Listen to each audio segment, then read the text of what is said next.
এ পর্যায়ে আমাদের সঙ্গে যুক্ত হচ্ছেন এনসিপির আইনজীবীদের যে সংগঠন, অর্থাৎ এনসিপি সমর্থিত আইনজীবীদের একটি সংগঠন আছে ন্যাশনাল লয়ার্স অ্যালায়েন্স, এবং তার কেন্দ্রীয় যুগ্ম সদস্য সচিব অ্যাডভোকেট নাজমুস সাকিব এ পর্যায়ে আমাদের সঙ্গে যুক্ত হচ্ছেন। অ্যাডভোকেট নাজমুস সাকিব, অনেক ধন্যবাদ, আপনি আমাদেরকে সময় দিচ্ছেন। কারণ আমরা আসলে আপনার অবর্তমানে এনসিপি নিয়ে যে সমস্ত প্রশ্নগুলো উঠেছে সেগুলো নিয়ে একটু একটু করে সবার কাছ থেকে ব্যাখ্যা জানার চেষ্টা করছিলাম, কিন্তু আপনি খুব গুরুত্বপূর্ণ এক্ষেত্রে যে আপনি খুব চমৎকার করে বরাবরই ব্যাখ্যা দিয়ে থাকেন, আজকে হয়তো তেমনটা আমরা জানবো। আপনার কাছে আমি প্রশ্ন করার আগে আমার কাছে সিনিয়র সাংবাদিক আছেন আমিনুল ইসলাম সিরাজি, তিনি কিছু জানতে চাইতে পারেন। জি কাগজি। নাজমুস সাকিব, প্রশ্নটা আসলে আমারও না। এই যে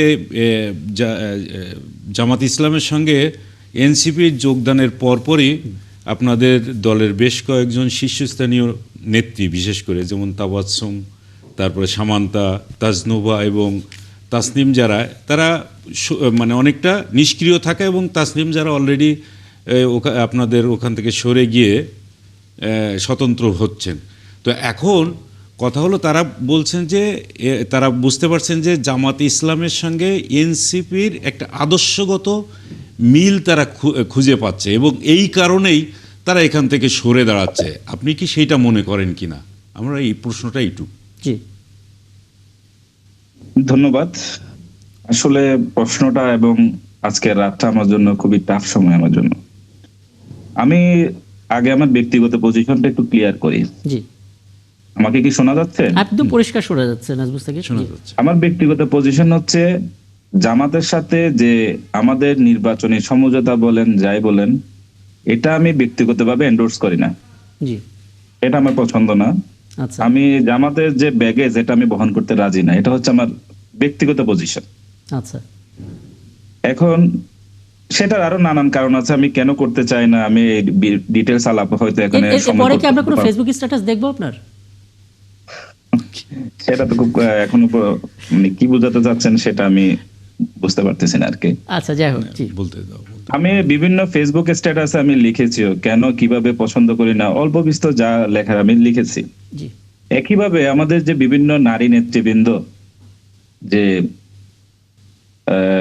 যারা তাজনুবা জামিন, সামান্তা শারমিন, নুসরাত তাবাসসুম, অর্থাৎ আমাদের যে মেয়ে বা ফিমেল কলিগরা বা কমরেডরা আছেন, তারা জামাত ইস্যুতে ওনাদের মধ্যে মোটামুটি এক ধরনের স্ট্যান্ড ওনারা নিয়েছেন বেশিরভাগই। জি সে স্ট্যান্ডটা হচ্ছে, ওনারা আশঙ্কা করেন, এক হচ্ছে আমাদের যে আশঙ্কা, ব্যাগেজ বহন করার যে বিষয়, ইতিহাসের দায় আমরা নিব কিনা, আমাদের দেশের যে জন্ম, বাংলাদেশ নামক আমরা যে রাষ্ট্র পেয়েছি, জি সেটার সাথে যে একটা দলের যে রকম সম্পর্ক আছে, তাদের রাজনৈতিক সিদ্ধান্ত, তারা নিজেরাও বলে তাদের যে রাজনৈতিক অবস্থান, আমাদের মহান মুক্তিযুদ্ধের সময় তাদের যে রাজনৈতিক অবস্থান দেশের জনগণের বিরোধী, সেটা এবং তারা সেটা স্বীকারও করেন। তারা বলতে চান হচ্ছে এটা একটা ওনাদের রাজনৈতিক ভুল। হ্যাঁ, তো সেই রাজনৈতিক ভুলকেও, এবং আমাদের দেশে যখন পাকিস্তানি মিলিটারি এবং তাদের বাংলাদেশে থেকে যারা দোসরের ভূমিকা পালন করেছে, সেই জায়গায় যদি তাদের কথা আমরা ধরেও নিই যে যুদ্ধাপরাধে সংযুক্ত ছিল না, কিন্তু তারা তো বিরোধিতাও করে নাই। পাকিস্তান আর্মি যখন যুদ্ধাপরাধ সংগঠিত করছিল, জি এবং এটা একটা অ্যাডমিটেড ফ্যাক্ট আর কি, তারা সেই জায়গায় আমার দেশের জনগণের উপর যে ক্র্যাকডাউন চালানো হয়েছিল সেটার বিরোধিতাও কিন্তু করে নাই, বরঞ্চ তাদের দুই একজন পাকিস্তানের, পূর্ব পাকিস্তানের সরকারে ছিলেনও। জি এই ব্যাগেজ আমরা কতটুকু বহন করব, সেই প্রশ্নের জায়গা থেকে আমাদের একটা বিরোধিতার জায়গা আছে। আরেকটা জায়গা হচ্ছে, দেখেন জুলাইয়ের একটা অন্যতম প্রধান শক্তি হচ্ছে মেয়েরা। সে মেয়েদের চলাফেরায় এবং মেয়েদের যে স্বাধীনতা, একজন মানুষ হিসেবে স্বাধীনতা, একজন মেয়ে হিসেবে স্বাধীনতা, সেটা কতটুকু অক্ষুণ্ণ থাকবে, সেই প্রশ্ন আস্তে আস্তে এসে যাবে, বা সেই বিষয়টা ওনারা দেখছেন। ফলে তাদের যে স্টান্স, তাদের যে পজিশন মেয়েদের সেটা অমূলক নয়। জি এবং আমারও ব্যক্তিগতভাবে আশঙ্কা, দেশে যেভাবে ওনাদের যে পজিশন, জামাত ইসলামী বলেন বা অন্যান্য ধর্মীয় দলের যে position, এটা ওনারা আমাদের যে স্বাধীনতা সেটা ক্ষেত্রে তারা কতটুকু হস্তক্ষেপ করবেন কি করবেন না, হস্তক্ষেপের আশঙ্কা থেকে যায়। সেই জায়গা থেকে তাজনুবা জারাদের যে পজিশন, তাদের ব্যক্তিগত এবং আমারও পজিশন যেটা, সেটাকে আমরা সম্মান করতে চাই, আমাদের নিজেদের কাছে আমরা ক্লিয়ার থাকতে চাই। আর দলের যে ব্যাপার, দল বিভিন্ন মিটিং এর মাধ্যমে গণতান্ত্রিক উপায়ে, সে গণতন্ত্র কি ধরনের গণতন্ত্র বলবেন সেটা অন্য আলাপ, কিন্তু গণতান্ত্রিক উপায়ে দলের মেজরিটি চাচ্ছেন বর্তমান সিচুয়েশনে জামাতের সাথে নির্বাচনে জোট করতে। সেই নির্বাচনে জোটকে নানান জনে নানানভাবে ব্যাখ্যা করবে। সেটাকে আদর্শিক জোট আমরা বলছি না, এনসিপি থেকে দলীয়ভাবে বলা হয়েছে এটা নির্বাচনী জোট। এবং আরো যে 8 দল আছে জামাতের যে জোটটা, তারাও সেটাকে বলছে নির্বাচনী জোট। কিন্তু তারপরও রাজনীতিতে তো পারসেপশন ম্যাটার করে। যে বার্তাটা গেল সেটা আমাদের জন্য একটু ভয়াবহ রকমের বার্তা আর কি। অ্যাডভোকেট নাজমুস সাকিব, আপনি আসলে আলোচনার মোড়টা ঘুরিয়ে দিলেন, কারণ আমরা আসলে ভেবেছিলাম যে বয়ানটা আমরা আসলে নাহিদ ইসলাম এবং প্রেস কনফারেন্স থেকে পেলাম, আপনি হয়তো সে একই সুরে কথা বলবেন, কিন্তু আপনি আসলে খুবই স্পষ্টবাদী এবং এনসিপির যারা আসলে তরুণদের দল, তো তরুণরা আসলে স্পষ্ট ভাষায় কথা বলতে পছন্দ করে, যে কারণে আসলে তাসনিম জারা কিংবা তাজনুমা জেবিন তারা তাদের সিদ্ধান্তগুলো জানিয়েছে এবং আপনি আপনার জায়গা থেকে সিদ্ধান্তকে সম্মান করছেন। একটা ধারণা, অনেকে এটা করতে পারেন, আমি একটু অগ্রিম আপনার কাছে জেনে রাখতে চাই, আমি জানি এটা খুব তাড়াহুড়া করে বলা, তারপরও একটা ধারণা দিতে পারেন কিনা যে যারা এনসিপির আদর্শকে ধারণ করছেন কিন্তু ডিসিশনটাকে সাপোর্ট করছেন না, এই কষ্ট নিয়ে এই ব্যাগেজ, যেটা জামাত ইসলামের ব্যাগেজ বলছেন, সেটা বহন করতে চাচ্ছেন না, তারা কি আলাদা করে কোনো কিছু করবেন কিনা? আমরা তো তৃণমূল এনসিপি নামও শুনে ফেলেছি, কোনো অ্যালায়েন্স বা কোনো কিছু সম্ভাবনা আছে কিনা? তৃণমূল এনসিপি যিনি নাম দিয়েছেন উনি তো একটা জামাতি প্রোডাক্ট।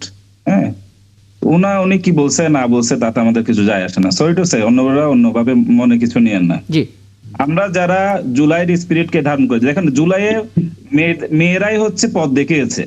সেটা আমার ঢাকা ইউনিভার্সিটির মেয়ে বলেন, আমার প্রাইভেট ইউনিভার্সিটির মেয়ে বলেন, আমার বিকারুন্নেসার সামনে মেয়েরা যে বক্তব্য রেখেছে, প্রতিবাদ করেছে, আমার যারা গার্ডিয়ান ছিল, মেয়েদের গার্ডিয়ান, মেয়েরা, মারা, ইনারাই আমাদেরকে পথ দেখিয়েছে।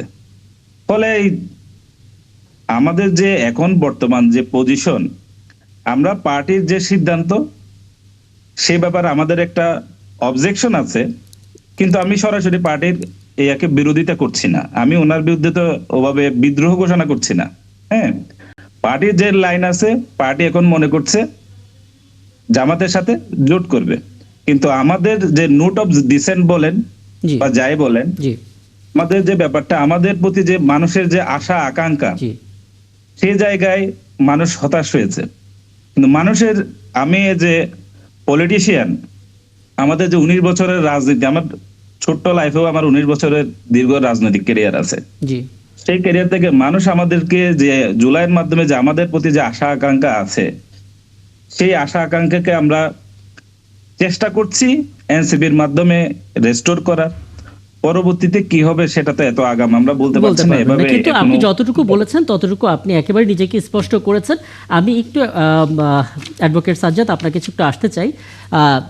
এটা আসলে অনেক দিন ধরে অনেকেই এই জিনিসটা বারবার করে আমাদেরকে বলেন যে জামাত ইসলামের সঙ্গে যদি কোনো দল আসলে জোট তৈরি করে, বিশেষ করে এনসিপির মতো একটি দল, তাহলে সেখানে নারী নেতৃত্বের বিকাশ হওয়ার সম্ভাবনাটা অনেক কমে যাবে, কারণ একেবারে জামাতে ইসলামের মধ্যেই কোনো নারী নেতৃত্ব চোখে পড়ে না, কোনো নারীর নাম আমরা শুনতে পাই না জামাতে ইসলামের মধ্যে যিনি আসলে খুব জাদ্রেল একজন নেতা ছিলেন বা নেতৃত্ব দিয়েছেন। এই ইতিহাসটা খুব একটা, মানে আমি অন্তত সেরকমটা দেখিনি। আমি জানি না আপনারা সনাতন ধর্মের একজনকে নমিনেশন দিয়েছেন, কিন্তু কোনো নারীকে নমিনেশন দিতে আসলে আমরা শুনিনি।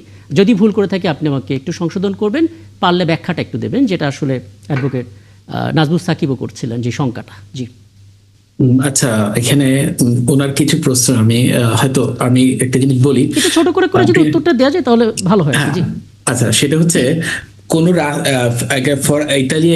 ইতালির রেনেসাঁর একজন বিখ্যাত ব্যক্তিত্ব আছে, তার নাম হচ্ছে নিকোলা ম্যাকিয়াভেলি। তার নাম আপনারা হয়তো শুনেছেন। তিনি বলেন কোন রাজনৈতিক বন্ধুত্ব আসলে স্থায়ী না, আবার শত্রুতা স্থায়ী না, এবং এই সবকিছু নির্ভর করে তাদের স্বার্থের উপর। জি। এখানে এনসিপির সাথে যেটা জোট হয়েছে সেটা নিশ্চয়ই কোনো একটা বিষয় সামনে রেখে, সেটা আমি একটু আগেও বললাম, কিছু জুলাই অভ্যুত্থানের ইস্যুগুলো সামনে রেখে, জুলাই সংস্কারগুলো বাস্তবায়নের সামনে রেখে।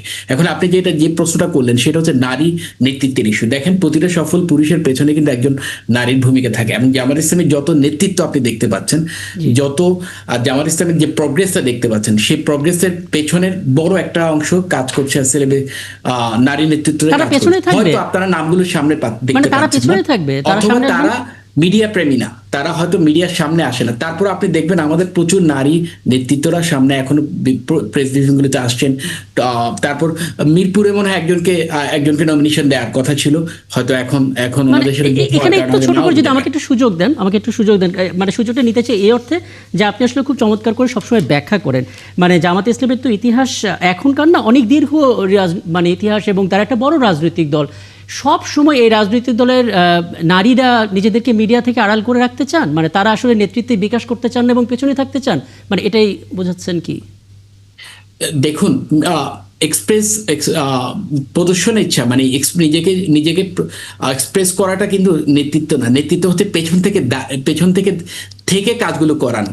এবং দেখেন, যত বড় সফল নেতৃত্ব এবং বিপ্লব হয়েছে পৃথিবীতে, তার পেছনে কিন্তু সামনে যিনি আছেন তার পেছনে একজন কারিগর থাকেন। সেই কারিগরকে আমরা সামনে দেখতে পাই না। যেমন আপনি জুলাই অভ্যুত্থানে দেখবেন অনেক মাস্টার মাইন্ডের কথা বলা হচ্ছে, যে মাস্টার মাইন্ডকে আমরা লাস্ট পর্যন্ত জুলাইয়ের 5ই আগস্টের পরে 6 জুলাই আগস্টের পরে আমরা দেখতে পাই। এরকম জামাত ইসলামী তো প্রতিটা তাদের নারী নেতৃত্বের আলাদা সংস্থা আছে, ছাত্রী সংস্থা আছে, জামাত ইসলামের আলাদা মহিলা উইংস আছে, সবকিছু আলাদা করে আছে। কথা বুঝছেন? হয়তো নামগুলো আপনারা সামনে দেখতে পাচ্ছেন না, সেই জন্যই মনে হচ্ছে জানি নারী নেতৃত্ব থেকে জামাত ইসলামী বেসিক্যালি। কিন্তু আপনাদের এটা কি কখনো মনে হয় ব্যারিস্টার সাজ্জাদ আলী চৌধুরী, যদি কোনো নারী নেতৃত্ব আপনাদের এখান থেকে সামনে না আসে?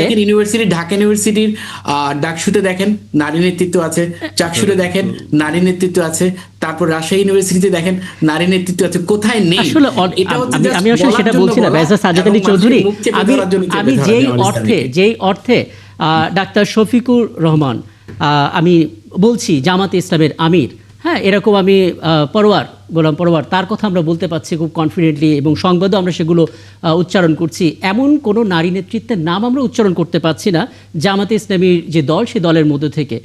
আমাদের আসলে প্রশ্নটা এটাই যে তাহলে পরবর্তী নারীরা যারা আছেন, তারা আসলে এনসিপির মতো, ধরেন এনসিপির মধ্যে যে নারী নেতৃত্ব আছে, তারা এই কনফিডেন্সটা কোত্থেকে পাবে যে আমাদের সাথে গেলে আমাদের নেতৃত্বের বিকাশটা ঘটবে? তারাও তো মনে করবে যে আমাদের পেছনে পড়ে সেখান থেকে আমাদের প্ল্যান দিতে হবে, ব্যাকগ্রাউন্ডে থাকতে হবে। আচ্ছা, এটাতে আমি একটু ইয়া করি। আচ্ছা, বেগম খালেদা জিয়ার পাশে জামাত ইসলামের আমির তো একসময় গোলাম আজম ছিলেন, তারপরে মতিউর রহমান নিজামী ছিলেন। ওনারা পাশে বসে কি প্রেস ব্রিফিং বা রাজনৈতিক প্রোগ্রামগুলো করেননি? তখন কি নারী নেতৃত্ব কোনোভাবে হেল্পার হয়েছিল? দুটো তো আলাদা নদী, আলাদা শাখা, দুটো আলাদা রাজনৈতিক দল। এখানে কোনোভাবেই করে তাদের নেতৃত্ব আমাদের নেতৃত্বের কারণে বা জামাত ইসলামের নেতৃত্বের কারণে এনসিপির নেতৃত্বের মহিলা নেতৃত্ব কোনোভাবে করে ব্যাঘাত ঘটবে, তারা কোনোভাবে সমস্যার শিকার হবে, এটা আসলে একটা অবান্তর প্রশ্ন। সেটা একটু বলে দিন। আচ্ছা, ঠিক আছে, আমি সাজ্জাদ সাহেব একটু ছোট একটুখানি ম্যাকিয়াভেলির কথা বলে আপনি তো শুরু করেছিলেন, আমি ওখানে যেতে চাই একটুখানি। সেটা হচ্ছে ম্যাকিয়াভেলির কিন্তু আরেকটা কথা আছে যে যেন তেন ভাবেই বা যে কোনো কৌশলে ক্ষমতায় যাওয়াটাই হচ্ছে বড় কথা। আপনারা কি সেইটাও অনুসরণ করতেছেন কিনা সেটা একটু বলেন। জি, দেখুন, যেন তেন ভাবে ক্ষমতা যাওয়াটা এখন মূল উদ্দেশ্য না। মূল উদ্দেশ্যটা হচ্ছে না, আপনি ওটা ম্যাকিয়াভেলিকে সামনে নিয়ে আসছিলেন, তো ওই জন্য আমি বললাম ম্যাকিয়াভেলির যে কথাগুলো, সেই কথাগুলো তো আসলে খুব বেশি নৈতিক না, অনৈতিক বেশি। হ্যাঁ, অনৈতিক বেশি। আপনি যে কোনো ভাবেই ক্ষমতায় যান না কেন, কিন্তু আপনি ক্ষমতাটা পরিচালনা করলেন কিভাবে, এই বিষয়গুলো তার ওখানে বেশি আছে।